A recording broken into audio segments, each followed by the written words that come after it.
Hey everyone, Chris here. Thanks for checking out the podcast. If you're enjoying it and learning something along with us, please consider becoming a supporting patron at patreon.com/ateachershistory.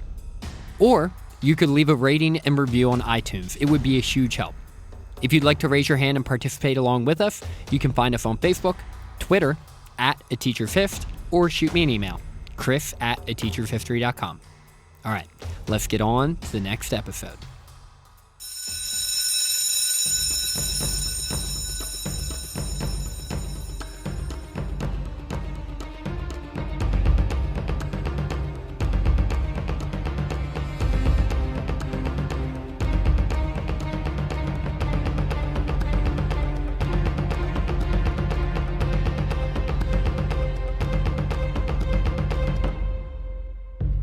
Hello, welcome in to another episode of A Teacher's History of the United States.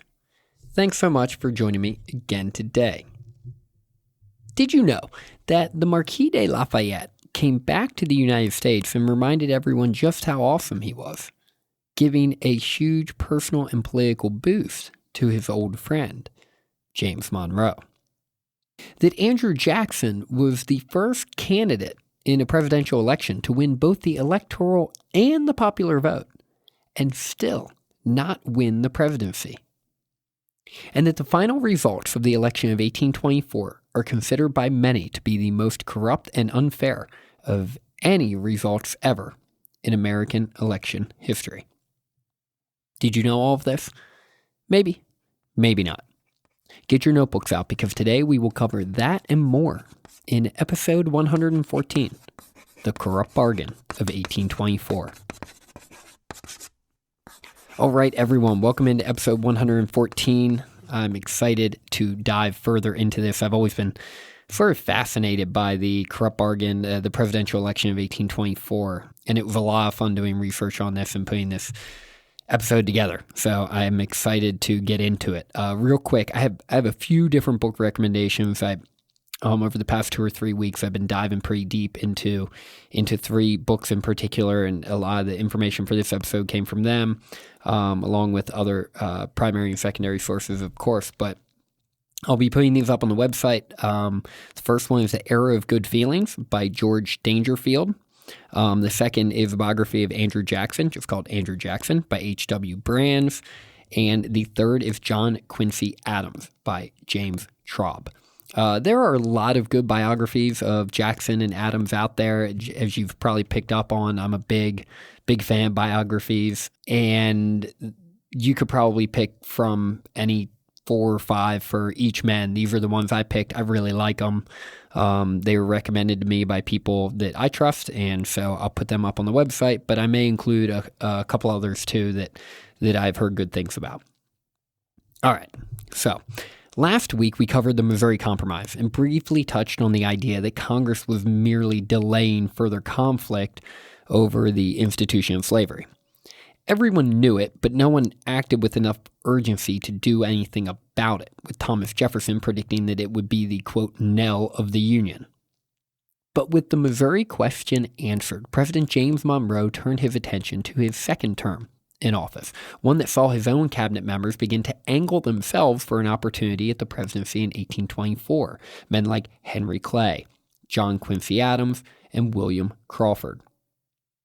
Unable and unwilling to do anything about it, President Monroe found himself politically impotent with no leverage over his political allies, no real coalition-building power in Congress, and so instead he decided to focus most of his efforts on foreign affairs, annexing some land in the Pacific and scaring Russia away from their claims of the western Canadian coast.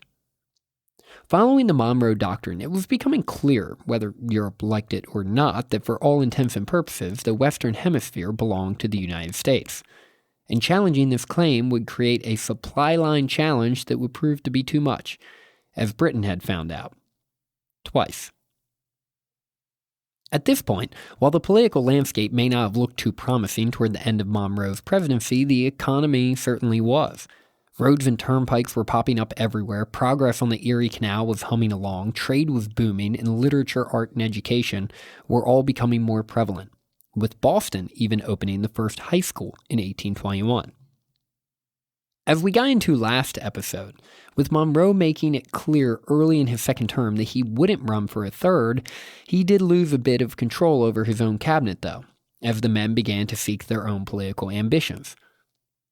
As I mentioned just a moment ago, Crawford, Adams, and Clay were all angling for the presidency in 1824, with Crawford being transparently combative with Monroe at times. Meanwhile, the other main presidential candidate angling for an opportunity to make the White House his home, Florida Governor Andrew Jackson, caused some commotion in Florida as he decided to arrest the outgoing governor due to a disagreement regarding legal documents. Andrew Jackson and James Monroe both took a beating in the press for this decision.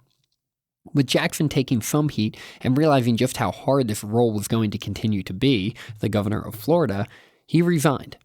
And in doing so, likely still bitter about his forced military demotion, complained to Monroe that Monroe had set him up in an impossible situation, and that he was done.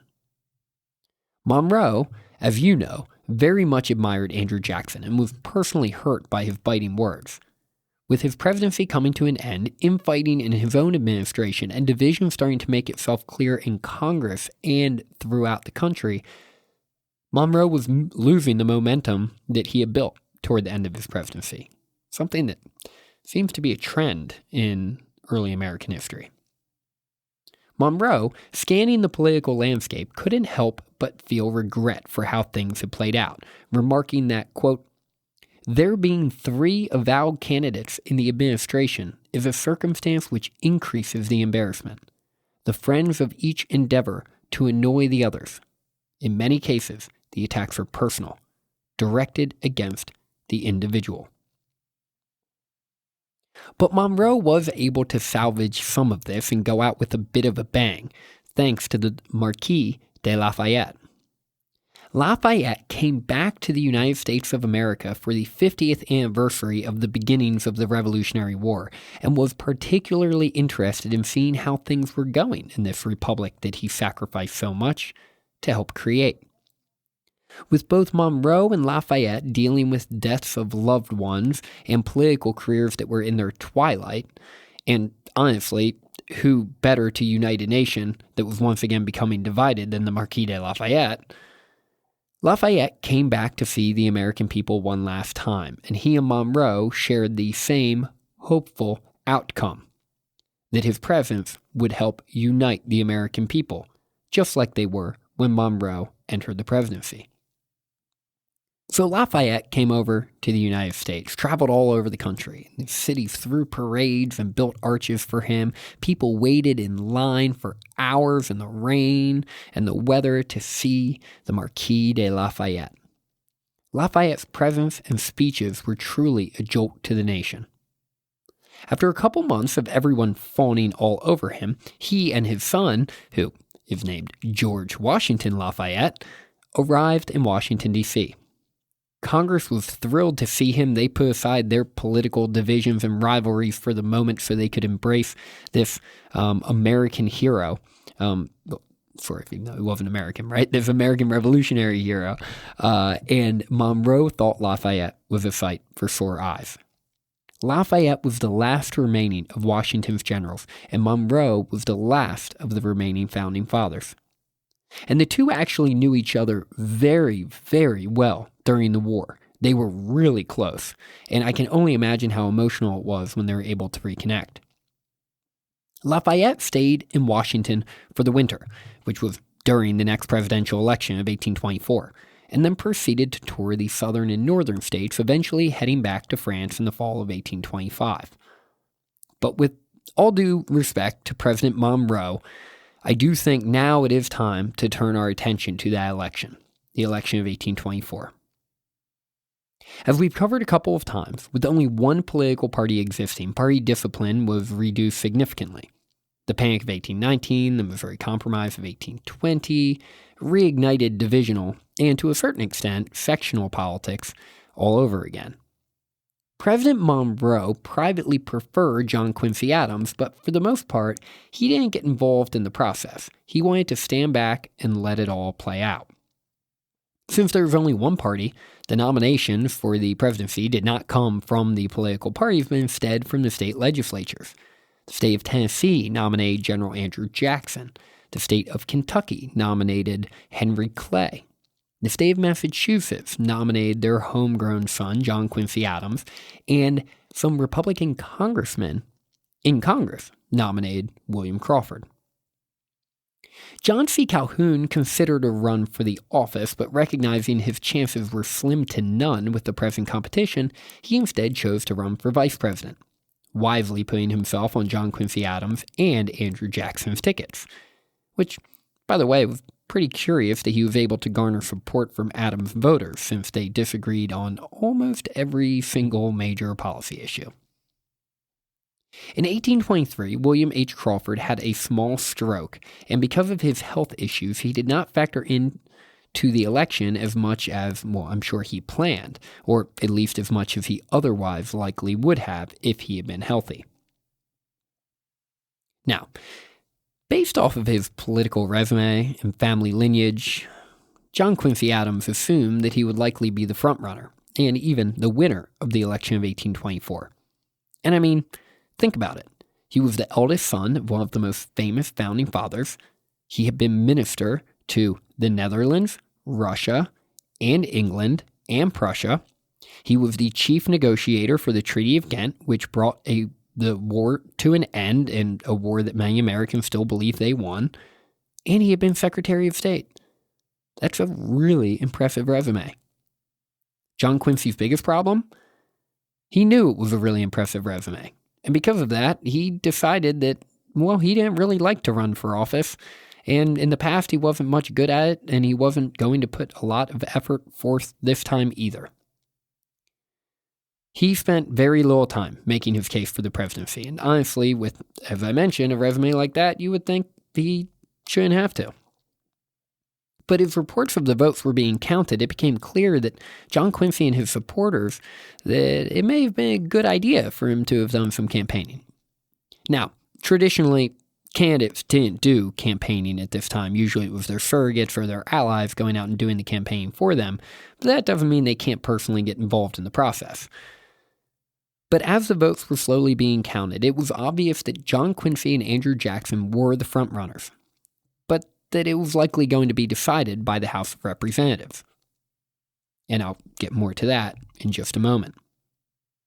Because while John Quincy Adams didn't do much campaigning, Andrew Jackson was a bit more involved in his strategy. He wasn't making the whistle stops himself, but Jackson's people created a compelling narrative for the American war hero. They positioned him as an outsider who was both immune to and exhausted by the petty politics that happened so often inside Washington. Sound familiar? Jackson's campaign messaging worked. He received by far the most votes from the electorate. But remember, this is still early American history. While electors pretty much all vote with their state's popular vote today, outside of a rogue, faithless elector once in a blue moon, no one knew exactly how the electors were going to cast the ballots this time. Because this was shaping up to be, and everyone knew it, the most unpredictable presidential election in American history. Rumors and speculation swirled, with newspapers making all kinds of predictions. But when the dust settled, the results were what most expected. Jackson came in first, and Adams in second, with neither man getting a majority of the votes. And this is where I want to pause to explain to you exactly why this election was so unique in American history. Since the passage of the 12th Amendment in 1803, each elector had to cast one vote for president and one vote for vice president. It would help to avoid contentious situations like they found themselves in, with Federalist President John Adams and Democratic Republican Vice President Thomas Jefferson being in the same administration. Now, the person with the most electoral votes for the presidency and the vice presidency would win, right? At least that's what sometimes we assume. Well, not quite. See, in order to win the presidency via the Electoral College, you need a majority of the votes, not a plurality, which is just the most. Therefore, according to the Constitution and amended by the 12th Amendment, if no one wins a majority, the vote is then sent over to the House of Representatives, and they choose from the top 3 vote getters. So it was evident to most that Andrew Jackson and Adams were going to be 1 and 2, but who was going to be 3? And by the way, you may be rolling your eyes like, why does it matter who's number 3? But this ends up being really important in the final outcome of this election. Henry Clay was angling the best he could to come in third, knowing that would still give him a shot. Remember, this is Henry Clay, the guy who will adopt the nickname the Great Compromiser as his career blossoms. He was incredibly powerful and influential in the House of Representatives, and he knew if he could get into the contingent election that would take place in the House, because no one won a majority, he would maybe even be the front runner for the presidency. So he needed to come in the top 3. New York was a state that heavily supported both Crawford and John Quincy Adams. Through some backroom dealing during the voting process, it looked like Clay was able to secure some votes from the Crawford contingent. Those votes, along with his assumed victory in Louisiana, would make Clay very hopeful he would be in the House of Representatives contingent vote. But surprising news came out of Louisiana, with Jackson winning a majority of the electors, not Henry Clay. With that, a handful of those New Yorkers who'd originally committed to Clay flipped back to Crawford. Even though Clay narrowly beat out Crawford in the popular vote, he lost the electoral vote to him, 41 to 37. And those 4 votes from New York that flipped from Clay to Crawford after reports out of Louisiana cost Clay a shot at the presidency. And this was huge for a guy like Andrew Jackson. Clay, like I mentioned, was the most dominant figure in the House of Representatives, and no one could match his influence. With Clay in the running, he would likely have been the favorite, but with him out, Jackson and Adams both had a seemingly equal shot at the prize, with Jackson believing he had the edge. So in the end, the support for the 4 candidates was spread throughout the U.S. John Quincy Adams dominated New England, winning all 7 states, not every single elector from all 7 states, but winning a plurality in all 7 states. Clay picked up his home state of Kentucky and 2 neighboring states of Kentucky, both Missouri and Ohio. Crawford won Virginia and Georgia, and General Andrew Jackson saw the broadest support among the American people, winning 11 states, outgaining John Quincy Adams by 40,000 popular votes, and picking up 41% of the total vote to John Quincy Adams' 31%, Clay's 13%, and Crawford's 11%. With Crawford falling so far behind in the popular electoral vote while also recovering from his stroke, it looked like the vote was going to go to the House of Representatives as, well, for all intents and purposes, a 2-man race between General Andrew Jackson and John Quincy Adams. With Clay out of the picture, Jackson turned up the heat. He was the popular vote winner and the electoral vote winner. Not only that, but the states that voted for Clay, Kentucky, Missouri, and Ohio, have voted for Jackson to come in second place. So with Clay out of the picture, Jackson could taste victory, and he would be damned if the House of Representatives overturned the will of the American people. So, unsurprisingly, Jackson's people started the political spin and pressure game immediately. They argued that Adams was only still alive in this election due to a technicality, and that the genteel thing to do, what your father would probably urge you to do, would be to drop out. I don't know if they actually invoked his father, that they probably didn't because his dad was still alive, so I guess that wouldn't have been the best argument, but you can understand why a gentleman from the upstanding, noble, honorable Adams family would potentially be vulnerable to such musings. But John Quincy Adams was having none of it. Politics was about winning. It wasn't his fault the founding fathers, his dad included, wrote it up this way. So with this, let's take a peek at the process in the House of Representatives and how this is all going to play out. Each state had 1 vote. That vote was determined by how the representatives in that state voted. So Illinois, who had 1 representative, well, however he voted, that's how the vote went. But a state with 5, 6, or 7 representatives, they needed to find a majority between them, and that's how their state would vote. So with 24 states, it was going to take 13 states to win, right? 12 is half, 13 is a majority. John Quincy Adams, while he was a proud man who refused to beg and plead for citizens to vote for him during the election, recognized that this strategy is what got him there in the first place, potentially. He made sure in the weeks leading up to the vote that he was very open to conversations with anyone who wanted to talk to him about his candidacy, visited with numerous congressmen, and tried to convince them that he would be the best man for the job. As John Quincy Adams spoke with more people, he was beginning to hear through the grapevine that Henry Clay, if he had the choice, would support John Quincy Adams, and this potentially was a big deal. Now, it shouldn't be a huge shock, considering Clay once said of Andrew Jackson, quote, "I cannot believe that killing 2,500 Englishmen in New Orleans qualifies for the various difficult and complicated duties of the Chief Magistrate." At this time, at least initially in the process, Clay was still reeling from not being in the final three. He was pissed about the flip-flopping that happened in New York, and he couldn't believe his bad luck in Louisiana.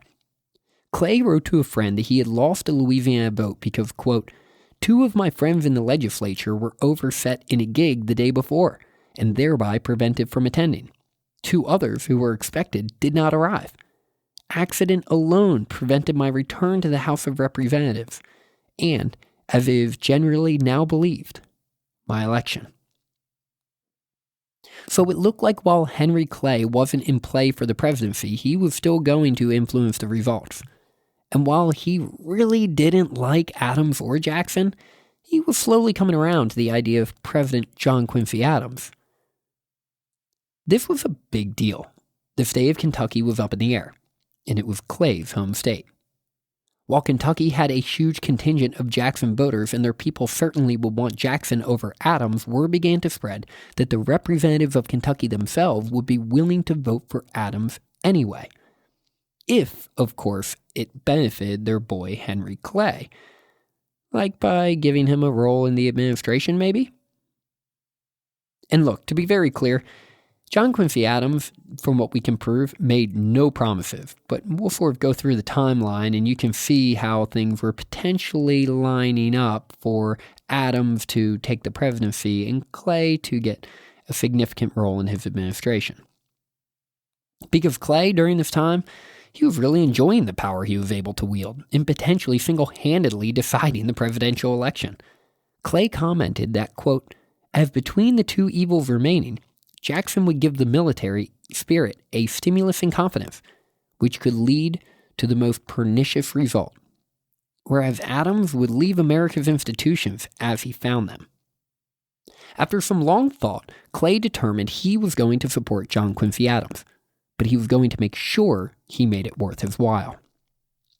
On January 9th, 1825, Clay and John Quincy Adams met privately to discuss the future. Adams documented the meeting and noted that Clay told him he was his preferred candidate and wanted Adams to, quote, "satisfy him with regards to some principles of great importance," whatever that means. And that's it. Adams didn't mention if they spoke about specific roles in the executive or not, and Clay went out of his way to cover his tracks too. Clay noted that while Adams didn't make any promises, he knew that, based on their conversation, he would get whatever position he desired in the next administration. But Clay made sure to specifically note that he was never promised anything, explaining to a friend that, quote, "I can tell you nothing of the formation of the new cabinet. I believe that if I choose to go into it, I can enter into any situation that I may please.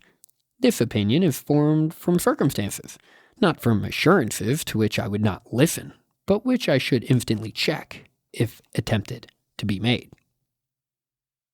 Now, you may think this is a pretty benign thing to say, but to many that knew Henry Clay, they knew immediately after he lost out on the contingent election in the House, he had zero interest in discussing a role in either administration. And he made this very clear. Like when he was still reeling from losing, he said he didn't want to be involved in either administration. He had pretty much sworn the whole process off while he was still pissed off about the results.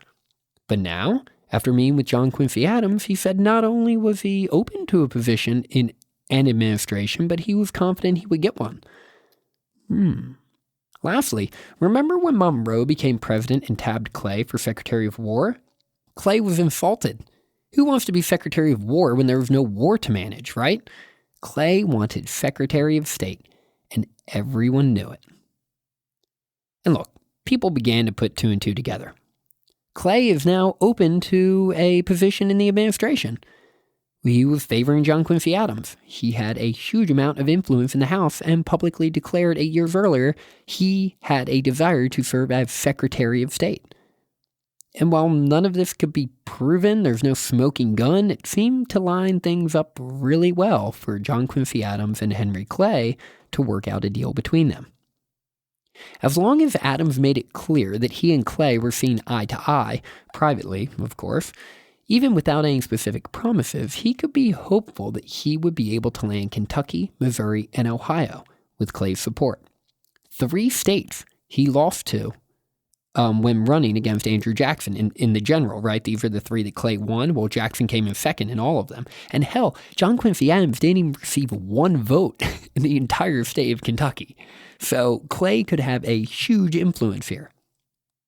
With the gentleman's agreement in place, most likely, the Kentucky representatives ignored the overwhelming vote of their people and the specific resolution they passed telling them to vote for Andrew Jackson and voted for John Quincy Adams because it would likely do the most to help their friend, Henry Clay.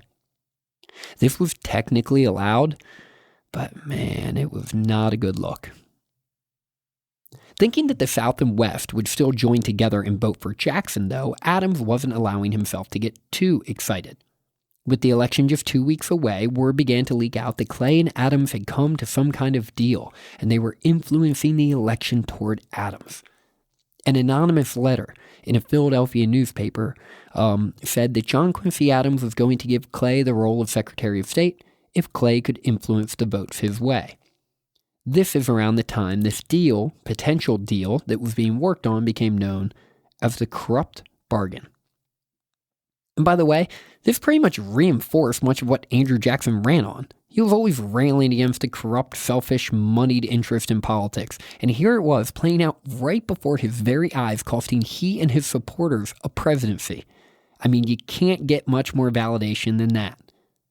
For Adams, though, these whispers were shots at his dignity and character.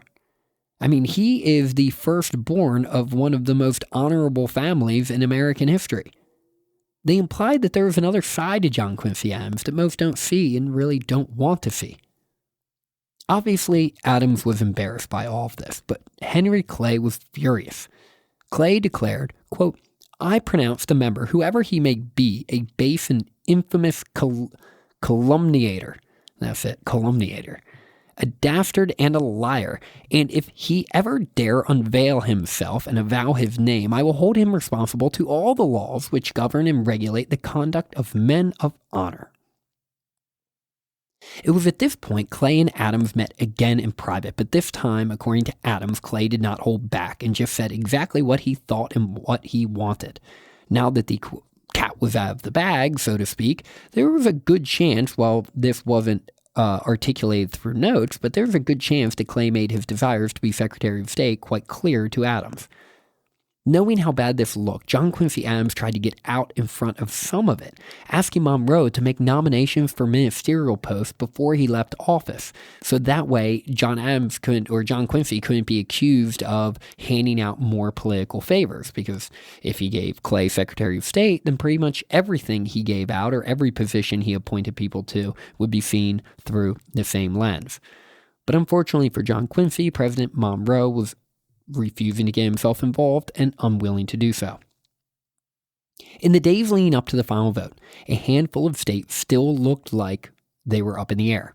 The expectation was the process was likely going to take 2 days, maybe 3, with the representatives having to continue to recast their votes until one man won a majority, 13 states.